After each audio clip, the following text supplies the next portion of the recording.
Okey, Assalamualaikum dan salam sejahtera. Selamat datang ke kelas sains tahun 4 unit 7.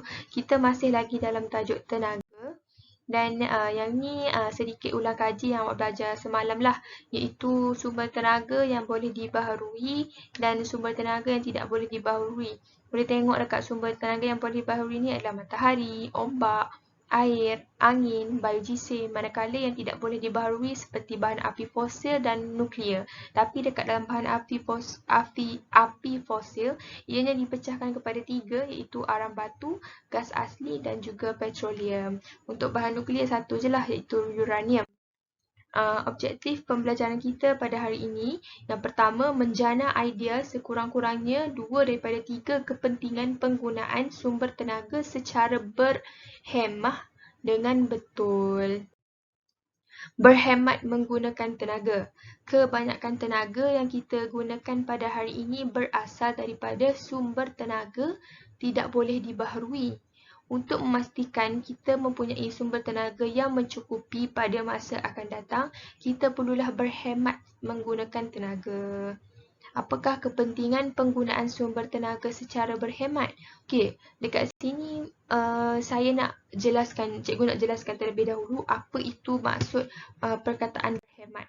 Okey, maksud perkataan berhemat. Berhemat bermaksud berjimat cermat. Manakala berhemah, nampak tak saya highlightkan dekat sini. Highlightkan warna kuning. Okey kan? Okey, berhemat bermaksud berjimat cermat. Manakala berhemah bermaksud mempunyai budi pekerti yang mulia. Ya, kita back balik kepada gambar yang sama. Ni gambar situasi yang pertama. Panasnya hari ini, sekejap lagi sejuk lah. Maksudnya dia menunjukkan simbol buka aircon. Selepas sebulan, mahalnya bil elektrik bulan ni. Banyak tenaga elektrik yang telah digunakan. Jadi dekat dalam situasi ni, kita boleh lihat yang bil elektrik meningkat apabila penghawa dingin dibuka. Jadi sebab dia mungkin buka bukan buka sekali-sekali lah. Maksudnya dia buka sepanjang hari. Bila panas je buka. Okay, jadi kat sini menunjukkan mahalnya bil elektrik pada bulan ini. Mahal lah. Kos elektrik meningkat. Untuk situasi yang kedua, dekat bawah, panasnya hari ni, sekejap lagi sejuk lah. Nampak tak? Dia buka, dia reaction dia adalah dia buka tingkap untuk menyejukkan bilik. Maksudnya dia ada pengaliran udara lah. Daripada luar, udara luar masuk dan udara yang terperap dekat dalam rumah keluar. Jadi ada pengaliran udara, pertukaran udara menyebabkan ruangan tu akan jadi lebih sejuk. Dan selepas sebulan, dia dapati murahnya bil elektrik bulan ni. Tenaga elektrik yang digunakan pun sedikit. Jadi, perbezaan yang kita dapat antara situasi yang pertama dan situasi yang kedua adalah dekat situasi yang kedua, kita boleh berjimat cermat ataupun berhemat dengan lebih baik apabila kita mengurangkan penggunaan penghawa dingin di waktu siang hari. Maksudnya kalau panas boleh buka tingkap ataupun jendela. Jadi dekat atas berdasarkan dua situasi ini, kita tahulah kenapa kita perlu berjimat-cermat semasa menggunakan tenaga ataupun berhemat semasa menggunakan tenaga, iaitu untuk mengurangkan kos penjanaan elektrik.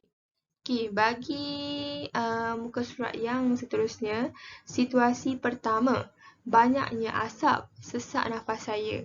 Manakala situasi yang kedua menunjukkan penggunaan basikal. Situasi yang kedua menunjukkan segarnya udara hari ini. Okey, situasi pertama menunjukkan asap kereta tidak baik untuk manusia dan boleh membuatkan badannya sesak nafas. Manakala untuk situasi yang kedua menunjukkan penggunaan basikal membolehkan kita menghirup udara yang segar. Sifat berhemat dalam situasi 2 menunjukkan kita boleh mengurangkan penggunaan petrol ataupun mengurangkan penggunaan sumber tenaga yang tidak boleh dibaharui dengan menggunakan basikal. Antara kepentingan bersifat berhemat dalam situasi yang kedua terhadap alam sekitar juga adalah boleh mengurangkan kadar karbon dioksida di dalam udara. Jadi, udara jadi lebih sejuk lah, bukan panas, dan tidak menyebabkan pemanasan global tu berlaku secara berleluasa.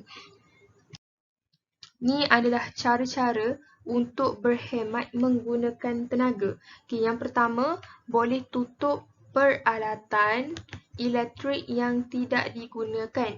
Yang kedua, gunakan peralatan yang kurang menggunakan tenaga. Ni ada simbol ni. Kalau nak beli apa-apa alatan elektrik, boleh tengok simbol ni. Kalau dia tunjuk simbol 5, maksudnya penggunaan tenaga yang digunakan sangat sedikit. Jadi boleh menjimatlah. Menjimatkan penggunaan kita, berhemat.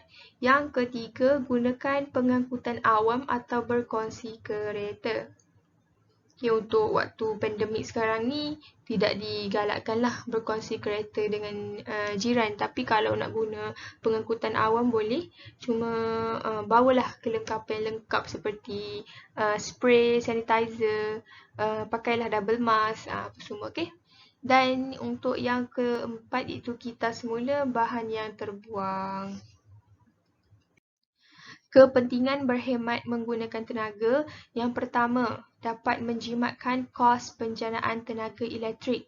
Yang kedua, mengelakkan pembaziran sumber tenaga. Dan yang ketiga, mengurangkan pencemaran alam sekitar.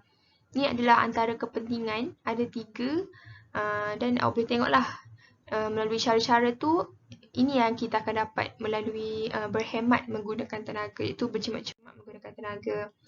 Tugasan pada hari ini adalah, yang pertama, boleh buat word wall dan skor tu hantar kepada cikgu melalui PM. Yang kedua, boleh jawab semua soalan 1 hingga 5 dalam buku teks muka surat 140. Yang ni saya nak awak semua salin dalam buku atau kertas dan hantar gambar yang telah siap kepada saya. Okay, secara PM. Jangan lupa perkenan nama semasa menghantar soalan. Dan secara rumusannya, hari ini kita belajar berkenaan dengan cara berhemat dalam menggunakan tenaga. Yang pertama, tutup peralatan elektrik yang tidak digunakan. Guna peralatan yang kurang menggunakan tenaga. Yang ketiga, berkongsi kenderaan atau naik pengangkutan awam. Yang keempat, kita semula bahan yang terbuang. Manakala untuk yang kepentingan berhemat dalam menggunakan tenaga, iaitu untuk menjimatkan kos, untuk mengelakkan pembaziran, sumber tenaga tidak boleh dibaharui. Dan yang ketiga, mengurangkan pencemaran alam sekitar. Itu sahaja daripada saya. Sekian, terima kasih dan jangan lupa hantar tugasan.